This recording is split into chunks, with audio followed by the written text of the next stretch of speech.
पत्र सूचना कार्यालय के तत्वावधान में 3 नए आपराधिक कानूनों पर वार्तालाप विषय पर संगोष्ठी का आयोजन जयपुर की राजस्थान इंटरनेशनल सेंटर में किया गया।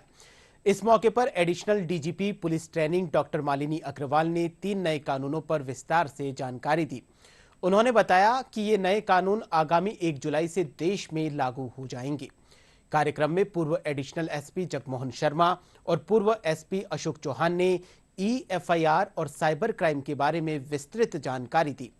इस दौरान पीआईबी की अपर महानिदेशक रितु शुक्ला ने कहा कि संगोष्ठी का उद्देश्य बुद्धिजीवियों और आम लोगों को नए कानून के प्रति जागरूक करना है। जो चीज मतलब 1873 या 1860 में बनी थी, उस समय की सिचुएशंस अलग थी और उसी को अगर हम लोग आज तक लागू करना चाह रहे हैं तो फिर बहुत सारी सर्कमस्टांसेस चेंज हो गई हैं, है ना। 200 साल के ऊपर चले गए तो फिर अब उनको उसमें कैसे आप उसको ट्वीक करेंगे। तो इसमें अमेंडमेंट्स तो आते रहे, लेकिन फिर भी आपकी ज़बान पे भी रटा हुआ और हमारी ज़बान पे भी रटा हुआ कि अंग्रेज़ों के ज़माने के कानून हैं, ये हम सब कहते रहते हैं। तो इसकी रिवैम्पिंग करनी है। That was the turning point. तो अब लेट ऑनरेबल जस्टिस वर्मा साहब थे, उन्होंने भी बहुत एक्सटेंसिवली स्टडी करी थी और उनकी भी फाइंडिंग्स में ये बात थी कि भाई इन लॉज को जो है अपने कहीं ना कहीं चेंज करना पड़ेगा।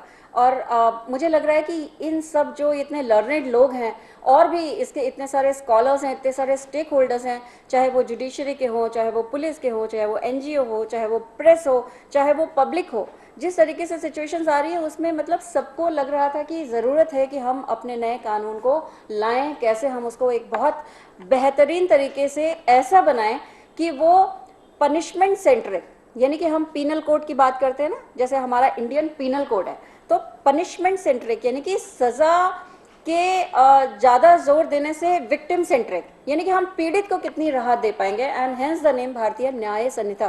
1 जुलाई से हमारे 3 क्रिमिनल लॉज हैं इम्प्लीमेंट हो जाएंगे।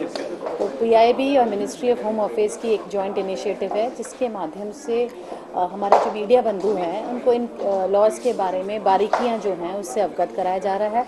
और कोशिश ये की जा रही है कि जब इन तीनों लॉज से हमारे मीडिया बंधु अवगत रहेंगे तो आम जनता जो है उनके माध्यम से आम जनता में भी इसके बारे में अवेयरनेस लाई जाएगी। पुलिस के सामने जो अभी जो चैलेंज है वो सबसे ज़्यादा साइबर क्राइम को लेकर के है। लिहाजा cyber crime, data analytics, artificial intelligence, national security, drone technology, cryptocurrency, इन जो बिल्कुल जो नए मुद्दे हैं उनको लेकर के हमारे यहाँ कोर्सेज कंडक्ट होते हैं। इसके अलावा जो ट्रेडिशनल हैं, investigation against women, child, NDPS cases हैं, वाइल्ड लाइफ एक्ट है और दूसरे जो दीगर जुवेनाइल जस्टिस, इस तरह के जो एक्ट्स हैं उन पे भी हमारे यहाँ कोर्सेज कंडक्ट होते हैं। तीनों कानूनों को देखते हैं तो ये लगभग 150 से 160 साल पुराने कानून हैं। जैसा कि भारतीय दंड संहिता जैसा बताया कि दंड का काम है, तो दंड के ऊपर ही निश्चित आधारित था, यानी एक पीड़ित के साथ कोई घटना हो गई, अब उसका दंड आरोपी को कैसे मिले इस पे केंद्रित था। पीड़ित का क्या होगा? एक मर्डर हुआ, एक परिवार तबाह हो गया, अभियुक्त को पकड़ लिया गया, अभियुक्त की ट्रायल हुई, अभियुक्त को सजा हो गई, लेकिन पीड़ित का क्या? पीड़ित का क्या हुआ? पीड़ित का जो परिवार है वो तो चला गया, या वो एक आदमी जिस पे हमला हुआ वो परमानेंट इंजर्ड हो गया इस तरीके से जिससे वो कोई कामकाज नहीं कर सकते, तो उसको क्या? जो गवाह हैं, जो गवाही देते थे, उनके प्रोटेक्शन के लिए क्या? ये सारी चीजें मूल मुद्दे हैं जो हमारे इन जब कानून ये बनाए गए, इन सब का ध्यान रखा गया।